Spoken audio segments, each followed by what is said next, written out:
sikretong nagkikita, si Daniel at si Andrea. Andrea Brillantes at Daniel Padilla palihim umanong nagkikita. Nakakaloka ang chika ng impormante ni OG Diaz patungkol kina Daniel Padilla at Andrea Brillantes na napaulat niya sa kanyang OG Diaz Showbiz Update na umere nitong Miyerkules 8 ng Nobyembre. Kamakailan kasi ay kumakalat ang chikang nagkahiwalay na raw sina Daniel Padilla at Catherine Bernardo, at ang itinuturong dahilan daw ay si Andrea Brillantes.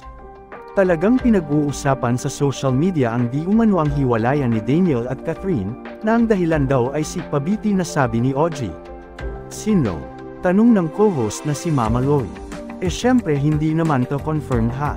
Kaya dapat marinig din natin ang panig nila. Kasi nililink si Daniel kay Andrea Brillantes, dagdag pa ni OG. Kahit sila raw ay kinukulit na raw ng mga netizen, kung totoo ba ang mga kumakalat na sit-sit na break na nga ang Kathniel. Sabi pa ni OG, ang chika nga sa kanya ay nagseselos daw si Catherine, dahil nagkikita ng palihim sina Daniel at Andrea. Naloka naman sa balitang ito si Mama Loy. Ayon pa kay OG, palagay niya ay hindi naman magagawang palihim na nakikipagkita ang aktor kay Andrea, dahil lumang tao si DJ at may pagkakonserbatibo ito, at mahal na mahal umano si Catherine.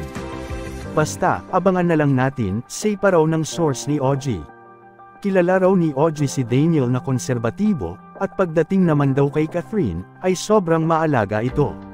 At kung titingnan daw lately, kapansin-pansin daw na medyo sexy na ang paraan ng pagdadamit ngayon ni Kath.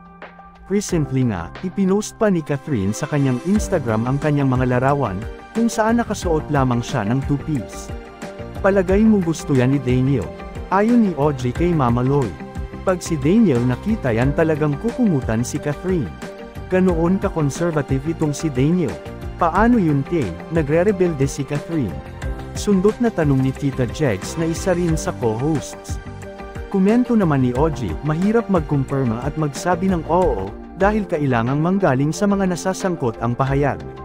Matatanda ang napaulat ding hindi umano, bet makatrabaho ni Catherine si Andrea, na nagmula rin sa isplok ni OG.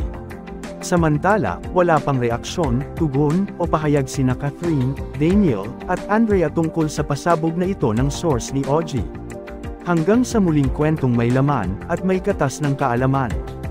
Ingat, follow and share this video.